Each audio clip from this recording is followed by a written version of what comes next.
It's a known fact that men and women, for the most part, communicate differently. Think of the book series Men Are From Mars, Women Are From Venus. Women feel anger the same as men do, but often portray it in a different manner. Women tend to use different strategies of aggression versus the aggression strategies demonstrated by men. Males are more physically aggressive, exhibiting overt direct behaviors, while females traditionally resort to more indirect forms of behavior, less physical in nature. Indirect aggression is when social skills develop, even more sophisticated strategies of aggression are made possible, with the aggressor being able to harm a target person without even being identified. What's even more fascinating is some women may not even be aware of or know why they exhibit indirect aggressive behaviors. Ultimately, many women may even refuse to believe that they exhibit and indirect and passive aggressive types of behavior toward other women. This is the second vlog in a two-part series titled Male Allyship and Mean Girls. Part 1 addressed the family perspective, and Part 2 dives into the work perspective. To recap from the first video, the concept of allyship is to be inclusive of everyone. An ally is to unite or form a connection or relationship between. Allyship is to be in supportive association with another person or group.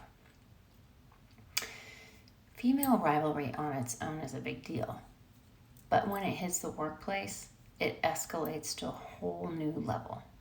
Not only can it occur from someone who has control over your pay or promotional path, it's a negative behavior that is hard to identify and creates a toxic work environment. In addition to impacting the targeted female, it influences behaviors of the group as a whole. This means men too. As a result, good women walk, and ultimately bad behavior is often rewarded.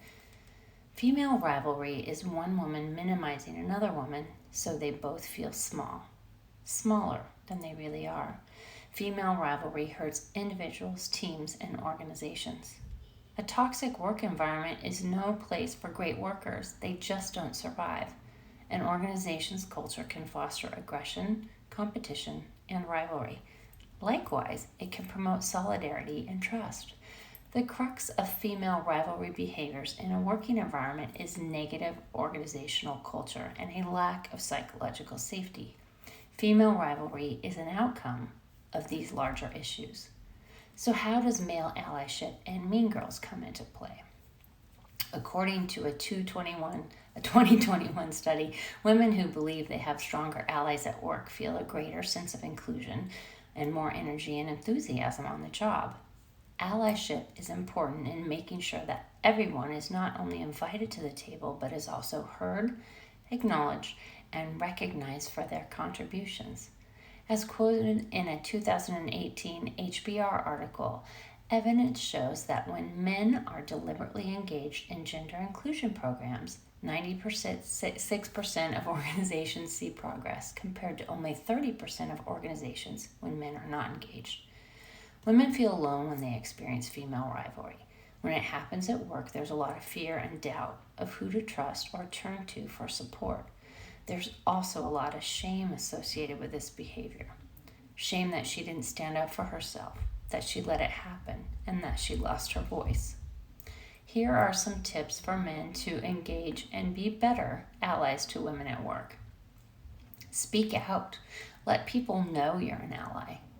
Don't be a bystander. Call it out if you see people abusing power with others. Promote self-awareness. Look inward. Recognizing how you think and behave uncovers biases. Gender bias. Learn about gender stereotypes and perceptions that people exhibit consciously or unconsciously, and be mindful of yours. Growth mindset. Take challenges and learn from them. Understand the unique issues women face: female rivalry, sexual harassment, glass ceiling, gendered ageism, mental load, workplace managing a household and family. Foster support, allyships. Do things differently, not just what you're used to doing. Mentor. Establish a male allies group.